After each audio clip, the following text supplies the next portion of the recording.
नमस्कार दोस्तों। एक बड़ी इंटरेस्टिंग सी न्यूज़ पढ़ी।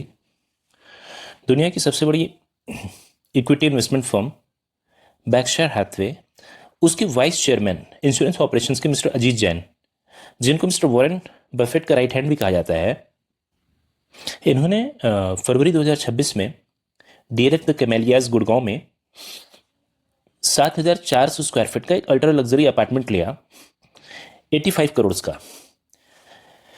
इसका पर स्क्वायर फीट कॉस्ट आता है अराउंड 1.1 लाख रुपीस पर square feet.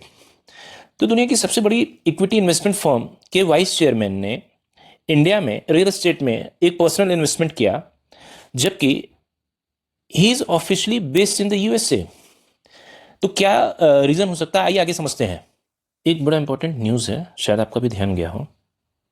A record number of Americans left the USA in 2025। जो एस्टिमेट किया गया है, ये संख्या 1.5 लाख से भी ज़्यादा है। ग्रेट डिप्रेशन, जिसको दुनिया की सबसे गंभीर मंदी, सबसे लंबी मंदी कही जाती है, 1929 से 39 के बीच में, उसके बाद पहली बार ऐसा हुआ है कि जितने लोग यूएसए बसने आए हैं, उससे ज़्यादा लोग यूएसए छोड़ के गए हैं।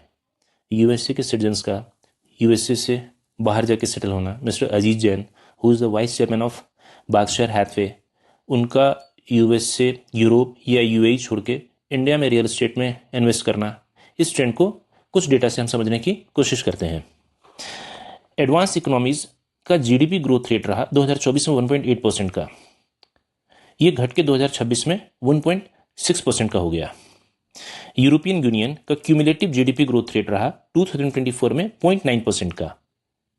26 में क्यूमुलेटिव जीडीपी ग्रोथ रेट रहा यूरोपियन यूनियन का 1.1%। जर्मनी, जो एक समय में दुनिया की मजबूत अर्थव्यवस्था में से एक थी, उनका 2024 में जीडीपी ग्रोथ रहा -0.5%। और 2026 में जर्मनी का जीडीपी ग्रोथ रेट रहा 0.9%। इसी साल में जर्मनी का जो इन्फ्लेशन था, महंगाई बढ़ने की दर थी, वो 2.1% थी। यानी कि जिस दर से महंगाई बढ़ी, जर्मनी का जीडीपी ग्रोथ उससे कम दर से बढ़ा। अब आते हैं अपने मेन सब्जेक्ट इंडिया पे। तो आईएमएफ के अनुमान के मुताबिक 2026 में जो दुनिया में टोटल जीडीपी ग्रोथ होगी, उसमें चाइना का कंट्रीब्यूशन 26.6% होगा, इंडिया का 17%, यूनाइटेड स्टेट्स का 9.9%, ब्राज़ील का 1.5%, वियतनाम 1.6%, सऊदी अरेबिया 1.7%, और जर्मनी का जो कंट्रीब्यूशन होगा वर्ल्ड के टोटल जीडीपी ग्रोथ में, वो होगा 0.9%। केवल चाइना और इंडिया का मिला के वर्ल्ड जीडीपी ग्रोथ में कंट्रीब्यूशन होगा 43.6%। आइए अब देखते हैं as an investment option India को लॉन्ग रन में चाइना से बेहतर क्यों माना जा रहा है। India's focus on digital infra, UPI के थ्रू रियल टाइम में हर रोज 60 करोड़ ट्रांजेक्शन किए जा रहे हैं, जो कि दुनिया में सबसे ज़्यादा है। दूसरा, हमारे यहाँ इंटरनेट चाइना से सस्ता है। पर जीबी डेटा का कॉस्ट इंडिया में 8 से 10 रुपये है, जबकि चाइना में 35 से 38 रुपये है। हमारे यहाँ लेबर कॉस्ट कम है। गवर्नमेंट ने कुछ बहुत अच्छी स्कीम्स निकाल रखी हैं, जिसमें एक प्रोडक्शन लिंक्ड इंसेंटिव स्कीम है, पीएलआई स्कीम। टैरिफ्स हमारे यहाँ कम है, स्पेशली एसईजेड्स में। उसके अलावा वेस्टर्न कंट्रीज को हमारी सॉफ्ट पावर भी बहुत सूट करती है। सॉफ्ट पावर जैसे किसी कंट्री के दुनिया में इमेज कह सकते हैं। हम एक डेमोक्रेटिक कंट्री हैं, जबकि चाइना में डेमोक्रेसी नहीं है। हमारा लीगल सिस्टम इंडिपेंडेंट है।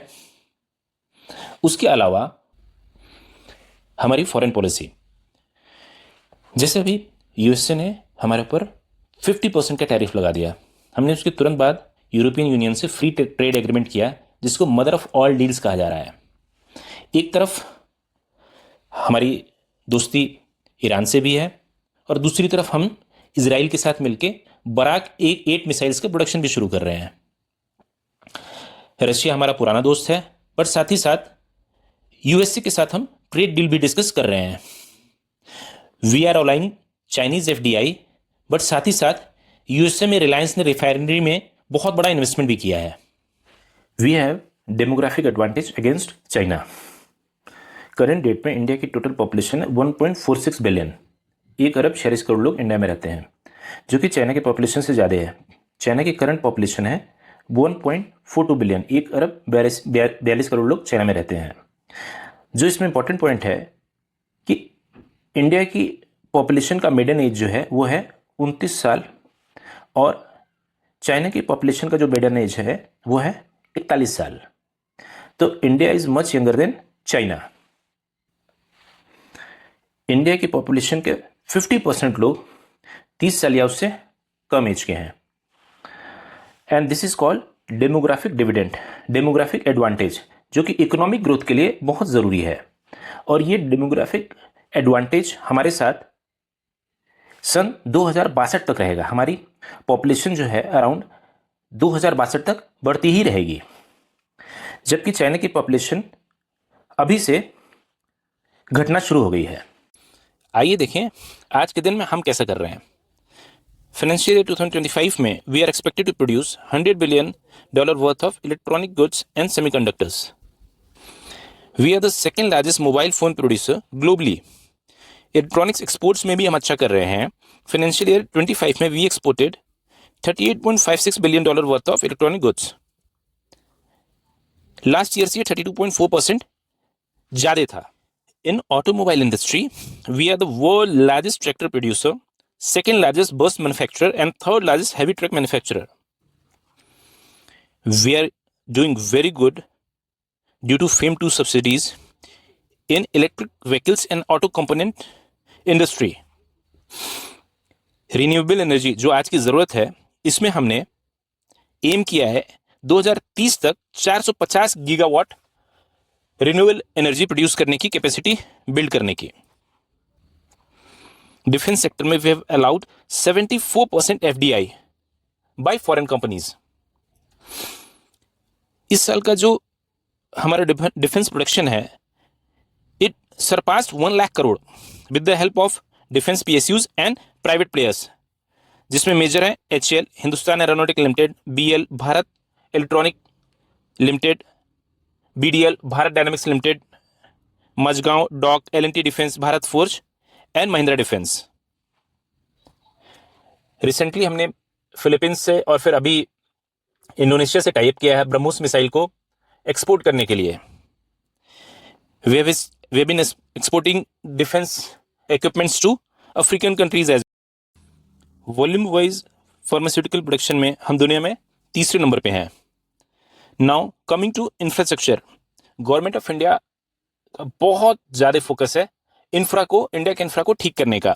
एक्सप्रेसवेज बन रहे हैं, हाई स्पीड ट्रेन चल रही हैं, इंडस्ट्रियल कॉरिडोर्स बनाए जा रहे हैं, स्पेशल इकोनॉमिक जोन्स बनाए जा रहे हैं, एयरपोर्ट्स, पोर्ट्स, रेलवे स्टेशन बेहतर बनाए जा रहे हैं, सिटीज़ के इंफ्रास्ट्रक्चर को बेहतर किया जा रहा है, मेट्रो शुरू की जा रही हैं मेजर सिटीज़ में, साफ सफाई का ध्यान रखा जा रहा है, हेल्थ फैसिलिटीज़ बढ़ाया जा रहा है, सेफ्टी एंड सिक्योरिटी के लिए पूरे शहर में सीसीटीवी कैमरे का जाल बिछाया जा रहा है।